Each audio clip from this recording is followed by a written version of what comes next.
चेयरवुमन सबरीन। हाशिम ने सबरीन के चेहरे के तासुरात को बेचैनी से देखा।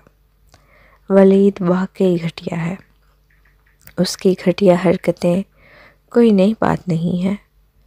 अपने हाथ में मौजूद दस्तावेज़ात को देखते हुए सबरीन ने खुद को खुशनसीब महसूस किया कि उसे वक्त पर शहज़ाम की तरफ से ये दस्तावेज़ात मौसूल हो गई, वरना इसके लिए हालात को संभालना मुश्किल हो जाता।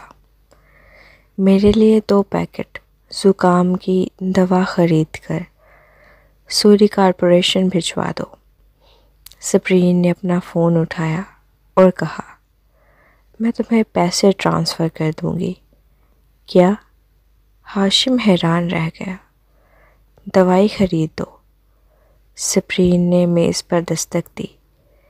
शहज़ाम को ज़ुकाम हो गया है और मुझे मेहरबान बनना चाहिए। हाशिम लाजवाब रह गया। चेयरवुमन सबरीन, आप इस नाजुक वक्त में उन्हें दवा भेजने के मूड में हैं, और अगर आप दोनों दोबारा साथ भी हो जाएं तो भी इसका कोई फ़ायदा नहीं। जल्दी जाओ और काम करो। सबरीन ने उसकी बात मज़ीद सुनने से इनकार कर दिया। सूरी कॉरपोरेशन। एक सुपरवाइज़र सदर के दफ्तर से बाहर निकला। हादी दवाइयों के कुछ पैकेट्स हाथ में लिए फ़ौरन अंदर चला गया। सदर शहज़ाम। उसने जैसे ही शहज़ाम को दवाएं थमाईं, शहज़ाम ने अपने लिए लैपटॉप से नज़रें उठाकर उन्हें बेदिली से देखा और भवें चढ़ाईं। तुमने इतनी सारी दवाएं क्यों खरीद लीं? मैं इतना कमज़ोर नहीं हूँ। ये पुदीने की चाय भी है, लेकिन मेरा मैदा तो ख़राब नहीं है।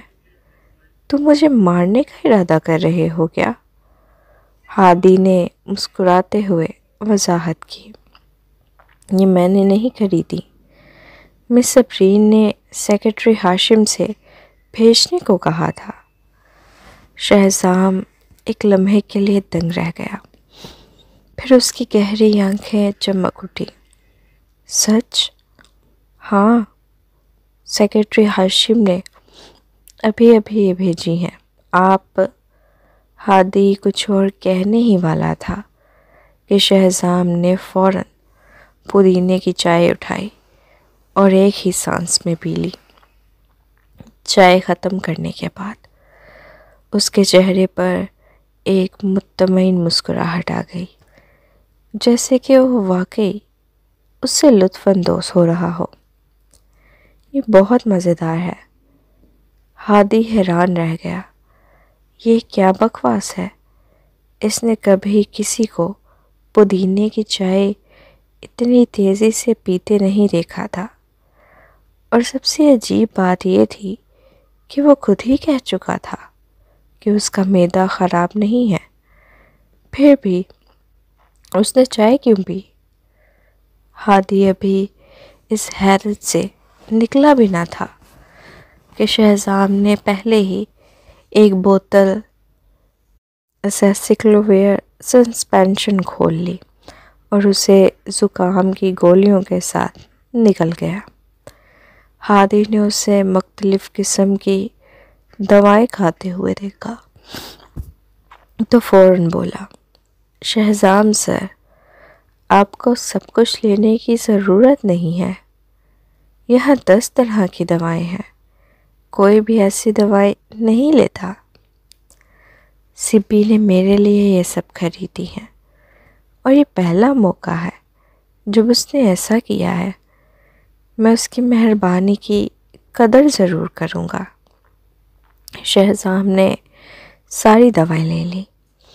हादी बिल्कुल खामोश हो गया।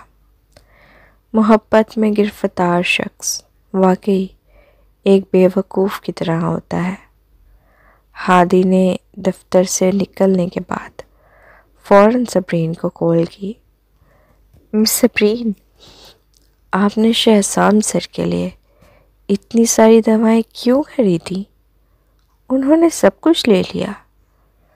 ये तो बहुत अच्छा हुआ है ना? सप्रीन ने लापरवाही से कहा।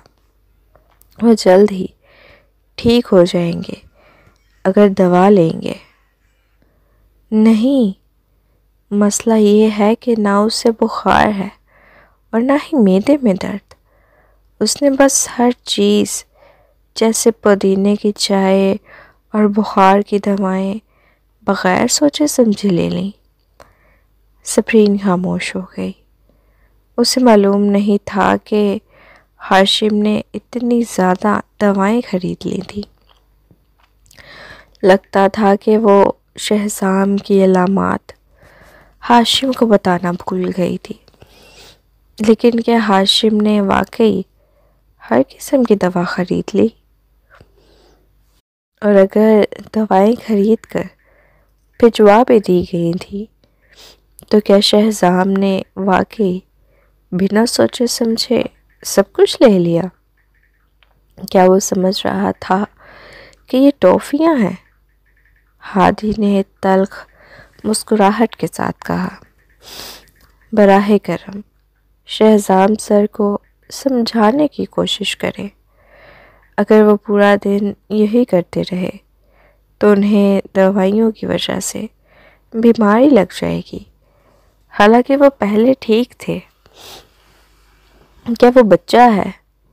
क्या उसे दवा की तफसील पढ़कर समझने की अकल नहीं? सप्रीन गुस्से से बोली। क्योंकि ये दवाएं आपने दी हैं। ये ऐसा ही है जैसे मर्द औरतों को चॉकलेट गिफ्ट देते हैं। जब चीज़ आपकी हो तो पुदीने की चाय भी मीठी लगती है। हादी ने वजाहत की। आखिर में सप्रीन ने शहजाम का नंबर मिला लिया। सिब्बी, मैंने वो तमाम दवाएं ले ली हैं जो तुमने भेजी थी। शुक्रिया। शहजाम की आवाज़ मई की हल्की गर्म हवा की तरह नरम थी। सप्रीन को थोड़ी शर्मिंदगी महसूस हुई। बतूर देने वाली क्या वो कुछ ज़्यादा ही लापरवाह नहीं हो गई थी? अगर उसके दिमाग को कुछ हो गया तो क्या वो जिम्मेदार होगी? शुक्रिया की ज़रूरत नहीं। ये मेरी तरफ से उस सबूत के लिए एक छोटा सा शुक्रिया है जो तुमने सुबह मुझे दिया था। सप्रीन ने खुद को मजबूत ज़ाहिर करते हुए कहा। तो वो दवाएं मेरे लिए इनाम के तौर पर थी? शहजाम की आवाज़ अचानक धीमी हो गई। शहजाम फौरन बोला। फिर मुझे ये नहीं चाहिए। मैं हादी से कह दूंगा कि इन्हें वापस करे। जो इनाम मैं चाहता हूँ वो कुछ और है। मैं खुद दवाएं खरीद सकता हूँ। और मुझे ये मत कहना कि मैं अपने ऊपर और नीचे वाले होंठ एक साथ दबा लूँ, क्योंकि इसमें तुम्हारा कोई एहसास नहीं होगा। शहजाम, क्या तुम्हारे दिमाग में टेस्टोस्टेरोन ने गड़बड़ मचा दी है? सप्रीन उसकी बातों से जिद जा गई। नहीं, मैं तो बस मोहब्बत में चकरा गया हूँ। शहजाम हंस दिया। ज़ुकाम की वजह से उसकी आवाज़ भारी हो चुकी थी। सप्रीन ने गहरी सांस ली। ठीक है, ये दवाएं इनाम में शुमार नहीं होती। ठीक है, मैं तुम्हें सिर्फ ये याद दिलाना चाहती थी कि तुम्हें दवाएं बगैर किसी वजह के नहीं खानी चाहिए। अगर तुम्हें खांसी है तो खांसी की दवा लो। बुखार की दवा और पुदीने की चाय क्यों भी? क्या तुम्हें लगता है कि तुम कोक पी रहे हो या जेली बीन्स खा रहे हो? शहजाम ने धीरे से कहा। सिब्बी, मुझे मालूम है कि दवाएं यूं ही नहीं ली जानी चाहिए, लेकिन ये पहली बार है जब तुमने मेरे लिए दुआएं खरीदी हैं। मैंने कभी नहीं सोचा था कि मुझे अपनी ज़िंदगी में ये दिन देखने को मिलेगा। ये किसी ख्वाब की तरह लगता है। जब मैं तुम्हारी दी हुई दवाएं लेता हूँ तो मेरा दिल इतना मीठा महसूस करता है कि जैसे पिघलने वाला हो। शहजाद ने जज्बाती होकर कहा। बस बस। सबरीन तकरीबन उसके आगे हार मान चुकी थी। मैं बाद में तुम्हारे लिए जेली बीन्स का एक पैकेट खरीद कर भिजवा दूंगी। कम से कम अगर तुम्हें उनसे कोई नुकसान हुआ तो ये मेरी गलती नहीं होगी। ये कहकर उसने फ़ोन काट दिया। आधे घंटे के अंदर शहजाम को करीबी सुपरमार्केट से चॉकलेट जेली बीन्स का एक छोटा पैकेट डिलीवर हो गया। उसने फौरी तौर पर फ़ोन निकाला, एक तस्वीर ली और फेसबुक पर पोस्ट कर दी। एक ख़ास शख्सियत की तरफ से भेजे गए मीठे जेली बीन्स, ये बहुत मीठे हैं। जो नेटिजन्स पहले सबरीन को बुरा भला कह रहे थे, वो इसकी पोस्ट देखकर फ़ौरन शहजाम को गालियाँ देने लगे। शर्म नहीं आती?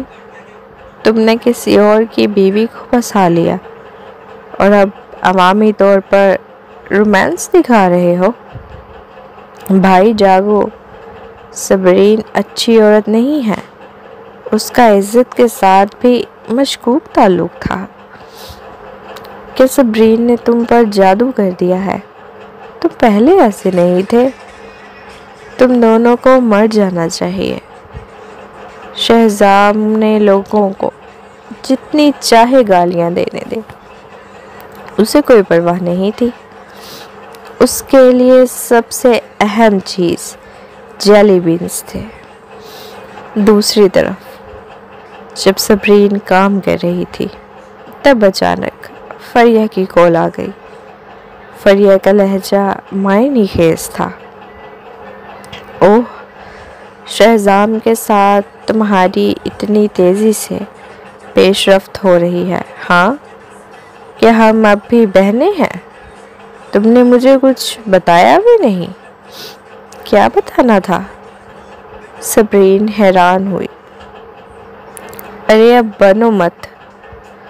पूरे ऑस्ट्रेलिया को पता है कि तुमने शहजाम को जेली बीन्स भेजी हैं। वो काफ़ी मज़ेदार लग रही हैं। मुझे भी खाने का दिल चाह रहा है। शायद ये प्रेगनेंसी की वजह से है। हर चीज़ मज़ेदार लग रही है। फरिया ने हंसते हुए कहा। तुम्हें ये कैसे मालूम हुआ? शहजाम ने फेसबुक पर पोस्ट की है। फरिया हैरान थी। तुम्हें पता नहीं था? सबरीन ने फ़ौरन फेसबुक खोली और देखा। वो बिल्कुल बेबस हो गई। शहजाम को तो मानना पड़ेगा, ये एक नाजुक वक्त था, और फिर भी वह बिला खौफ व खतर अपनी मोहब्बत का इजहार कर रहा था। सबरीन ने फरिया को पूरी कहानी बताई। फरिया हंस पड़ी और बोली, शहजाम तो बिल्कुल बच्चों जैसा है। हाँ, वो महफीन जितना बच्चों है। सबरीन ने तल्खी से हंसते हुए कहा। लेकिन तुम ये सबूत कब से आपने लाने वाली हो? नेटिजन्स दोबारा तुम्हें गालियां दे रहे हैं। तुम्हें लगता है इस बार वो पिछली बार से भी ज़्यादा पागल हो गए हैं। आज शाम वलीद और सोनिया अदाकारी में इतनी मेहनत कर रहे हैं, तो हमें उन्हें फ़ौरन बेनकाब नहीं करना चाहिए। सबरीन ने मुस्कुराते हुए कहा। फिर तो मैं बेसब्री से इंतज़ार करूँगी। शाम 5 बजे सबरीन ने वो मालूमात इंटरनेट पर अपलोड कर दी जो इसने तैयार की थी। इसने फ़ौरन जवाबी कवार किया। मैंने सुना है कि किसी ने किसी को बचाने के लिए एक गुर्दा खो दिया। मैं सिर्फ ये जानना चाहती हूँ कि जब तुमने 3 साल पहले गुर्दा खो दिया था तो हालिया अस्पताल की सीटी स्कैन रिपोर्ट में दोनों गुर्दे ठीक क्यों दिखाई दे रहे हैं? इन 3 सालों में जब तुमने खुफिया तौर पर मेडिकल चेकअप करवाए तब भी तुम्हारे दोनों गुर्दे सलामत थे। फिर तुमने मेलबोर्न के उस डॉक्टर को बड़ी रकम क्यों मुंतकिल की जिसने मुझे 3 साल पहले बताया था कि तुम्हारा एक गुर्दा निकाल दिया गया है? क्या तुम्हें लगता है कि तुम लोगों को हमेशा धोखा दे सकते हो जैसे तुमने मुझे 4 साल तक बेवकूफ़ बनाया? मैं सिर्फ ये कहना चाहती हूँ कि तुमने बहुत अच्छा ड्रामा किया। तुम हर बार मेरे सामने बीमार बनकर आते, मुझे शर्मिंदा करते और हकीकत में तुम्हारी सेहत मुझसे भी ज़्यादा अच्छी थी। तुम्हारी लड़ने की महारत भी मुझसे बेहतर है। तुम्हारे एक थप्पड़ से मेरा आधा चेहरा सूज जाता था। ये पहला मौका नहीं था जब तुमने मुझे इस तरह मारा था। पिछली बार जब तुमने मुझे थप्पड़ मारा तो रोते हुए माफ़ी मांगी। मैंने माफ़ कर दिया और बदले में दूसरी बार शदीद मार खाई। वलीद, अब बस करो। अगर मैंने ये ना सोचा होता कि तुमने मेरे लिए वाकई एक गुर्दा कुर्बान किया है तो मैं कभी भी तुम्हें बार बार कबूल ना करती। साबित हो चुका है कि मोहब्बत धोखा, चालाकी और झूठ से हासिल नहीं की जा सकती। मुझे अपने नफ्सियाती और शिद्दत पसंदाना कामों में शामिल मत करो। ये सब तुम्हारा मामला है, मेरा नहीं। तुम शुरू से ही एक बुरे शख्स थे। दूसरी तरफ मैं खुद को बहुत बदकिस्मत समझती हूँ। आखिर मैंने पिछले जन्म में कौन सा गुनाह कर दिया था कि तुम मुझसे मोहब्बत कर बैठे? और मोहतरमा सोनिया गर्देसी, हाँ, मैं आपके बेटे की मौत के लिए किसी हद तक जिम्मेदार हूँ, क्योंकि उस दिन उसने वलीद को अपनी सेक्रेटरी के साथ रंगे हाथों पकड़ लिया था। वो मुझे इसके बारे में खबरदार करने के लिए आ रहा था, लेकिन मेरी कंपनी में पहुंचने से पहले ही उसका एक्सीडेंट हो गया। मैं ये सब कैसे जानती हूँ? क्योंकि हादसे से चंद मिनट पहले इज़्ज़त ने मुझे एक पैगाम भेजा था और उसने मुझे वलीद से मोहतात रहने के लिए कहा था। इसी दिन से मैंने खुफिया तौर पर वलीद की हकीकत खोजना शुरू कर दी। मैं इज़्ज़त की बेहद शुक्रगुजार हूँ। अगर उसने अपनी जान खतरे में डालकर मुझे ना खबरदार किया होता तो आज मैं भी वलीद के धोखे में रहती।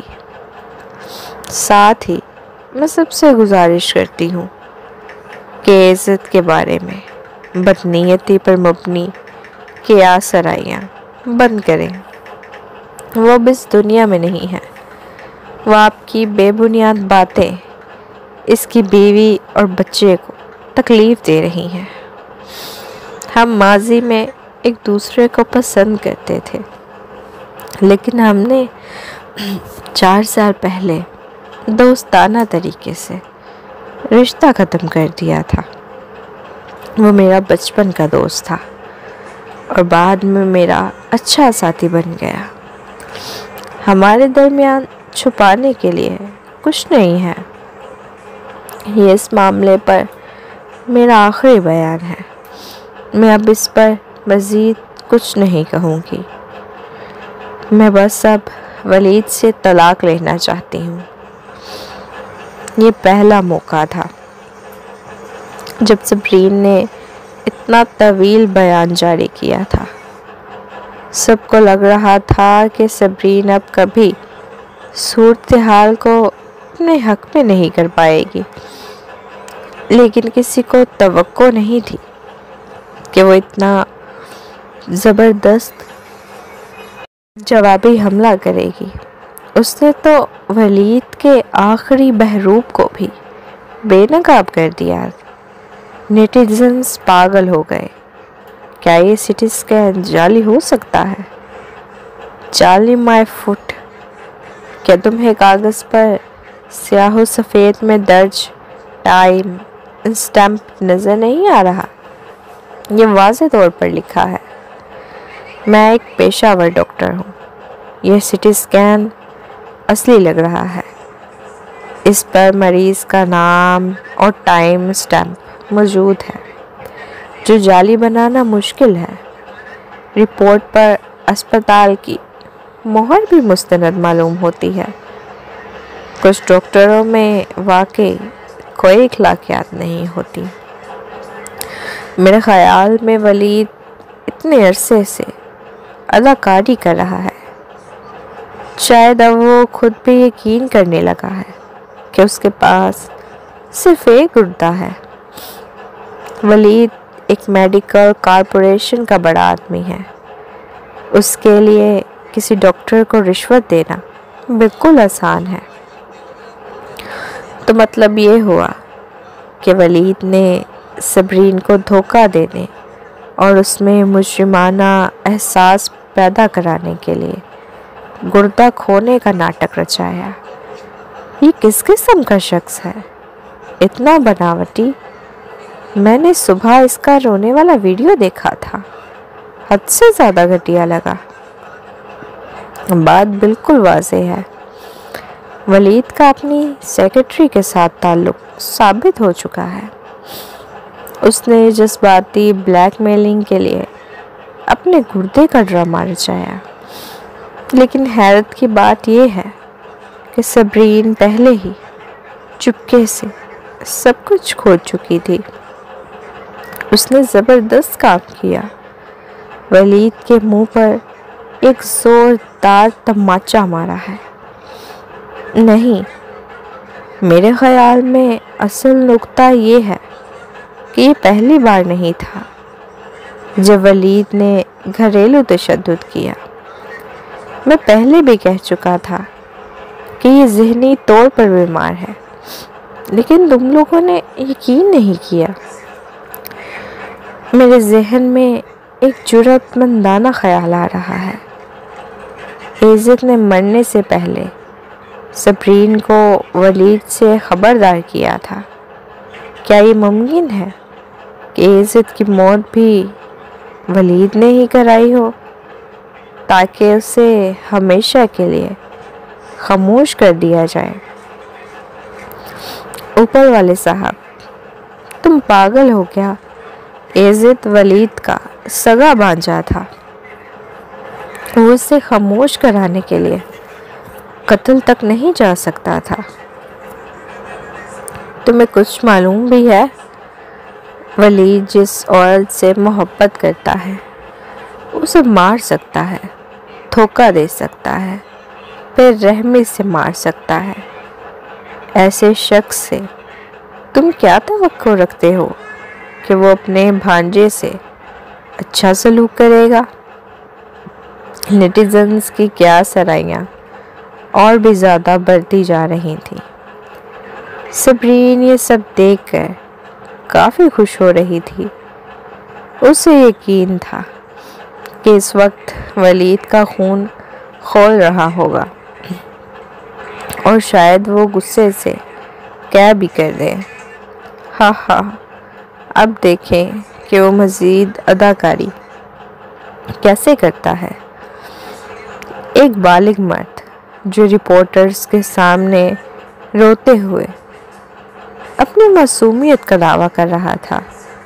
सबरीन को यकीन था कि वलीद में इतनी हिम्मत नहीं होगी कि वो दोबारा ये सब कर सके। शाम के वक्त जब सबरीन दफ्तर से निकलने वाली थी, तब अचानक एक अजनबी नंबर से उसके बॉस कॉल आई। अगर ये पहले होता तो अजनबी नंबर से आने वाली कॉल कभी ना उठाती, लेकिन अब सबरीन के लबों पर एक हल्की सी मुस्कुराहट आ गई। फोन के दूसरी तरफ से सोनिया की पागलपन भरी चीख सुनाई दी। सबरीन यज़दानी, मुझे यकीन नहीं आता कि तुमने जो कहा वो सच है। वलीद मेरा सगा भाई है, वो इज़्ज़त को कैसे नुकसान पहुंचा सकता है? तुम एक घटिया औरत हो। तुम जानबूझकर हमारे दरमियान दरार डाल रही हो। सबरीन ने सुकून से मुस्कुराते हुए जवाब दिया, सोनिया आंटी, अगर आपको मेरी बातों पर यकीन नहीं तो फिर आप मुझे फ़ोन क्यों कर रही हैं? सोनिया लम्हा भर के लिए खामोश हो गई, फिर गुस्से से बोली, तुम जानबूझकर वलीद पर इल्ज़ाम लगा रही हो, है ना? तुम कहती हो कि इज़्ज़त ने मरने से पहले तुम्हें मैसेज भेजा था, लेकिन मैंने उसका फ़ोन देखा था, उसमें ऐसा कोई रिकॉर्ड नहीं था। सबरीन की आवाज़ नरम हो गई। शायद उसने वो पैगाम भेजने के फ़ौरन बाद डिलीट कर दिया हो। ज़रा सोचे, इतनी अहम बात वो अपने फ़ोन में महफूज रखने की जुर्रत क्यों करता? सोनिया आंटी, मुझे मालूम है कि आप मुझे पसंद नहीं करती, लेकिन चाहे कुछ भी हो, मैं और इज़्ज़त बचपन से साथ बड़े हुए हैं। हम प्री स्कूल से एक दूसरे को जानते थे। बाद में बहुत सी चीज़ें हुई, लेकिन हमारे बचपन की दोस्ती को कोई मिटा नहीं सकता। मैं उसकी मौत पर वाकई बहुत अफसरदा हूँ, और मैं उसकी अलमनाक मौत पर गुस्से में भी हूँ। आखिर में उसका गला हल्का सा रन गया। वो वाकई दिल से गमज़दा थी। सोनिया मज़ीद बेचैन हो गई। ये नामुमकिन है, वलीद ऐसा कभी नहीं कर सकता। सोनिया आंटी, मैं आपसे एक सवाल पूछना चाहती हूँ। क्या वलीद की नज़र में एक शाइस्ता और महज़ब इंसान होने की शबी है? सबरीन ने पलट कर सवाल किया। क्या आप समझती थी कि वो मुझसे बेहद मोहब्बत करता है? क्या आपको उसके रजीना के साथ ताल्लुक़ के बारे में मालूम था? सोनिया सबरीन के सवालात सुनकर दंग रह गई। उसने वाकई यही सोचा था कि वलीद सबरीन के लिए दीवाना है। उसने वलीद को पहले भी समझाया था कि वो सबरीन को छोड़ दे। दुनिया में और भी औरतें हैं, लेकिन वलीद हमेशा ऐसा जाहिर करता जैसे उसकी ज़िंदगी में सिर्फ सबरीन ही हो सकती है और कोई नहीं। सोनिया ने भी वो वीडियो देखी थी। सच पूछे तो वो हैरान थी, लेकिन क्या यही बहुत से मर्दों की फितरत नहीं है? बिल्कुल इसी तरह जैसे इज़्ज़त के वालिद का बाहर एक नाजायज़ बच्चा था। सबरीन ने मज़ीद सवाल किया, क्या आपको मालूम है कि उसने मेरे लिए कभी अपना कुर्ता कुर्बान नहीं किया? सोनिया और उसके ख़ानदान को हमेशा यही यकीन दिलाया गया था कि वलीद ने वाकई अपना एक कुर्ता खो दिया है। सोनिया की खामोशी देखकर सबरीन हंसती। इसका मतलब है कि आप अपने सगे भाई को बिल्कुल नहीं जानती। फिर किस बुनियाद पर आप कह सकती हैं कि वो इज़्ज़त को नुकसान नहीं पहुंचा सकता? सोनिया ने सर्द लहजे में कहा, क्या तुम मुझे वो पैगाम दिखा सकती हो जो इज़्ज़त ने मरने से पहले तुम्हें भेजा था? माजरत, मैं नहीं दिखा सकती, सबरीन ने इनकार कर दिया। सोनिया तंजिया हंसी हंसती, क्या तुम मुझे बेवकूफ़ समझती हो? इतनी लंबी बातें करने के बाद तुम्हारे पास कोई सबूत नहीं है। तुम सिर्फ जानबूझकर करतेज़ी ख़ानदान को उकसाना चाहती हो। आप इस बारे में ट्रीना से पूछ सकती हैं, सबरीन ने अचानक कहा। लेकिन याद रखें, वो इस वक्त दुरानी ख़ानदान के बच्चे की माँ बनने वाली है। मैं मशवरा दूंगी कि आप उस वक्त उसे तंग ना करें। आप उससे पैगाम भेज सकती हैं, लेकिन अपने ही नवासे को नुकसान ना पहुंचाएं। तुम्हारा मतलब क्या है? सोनिया हैरान रह गई।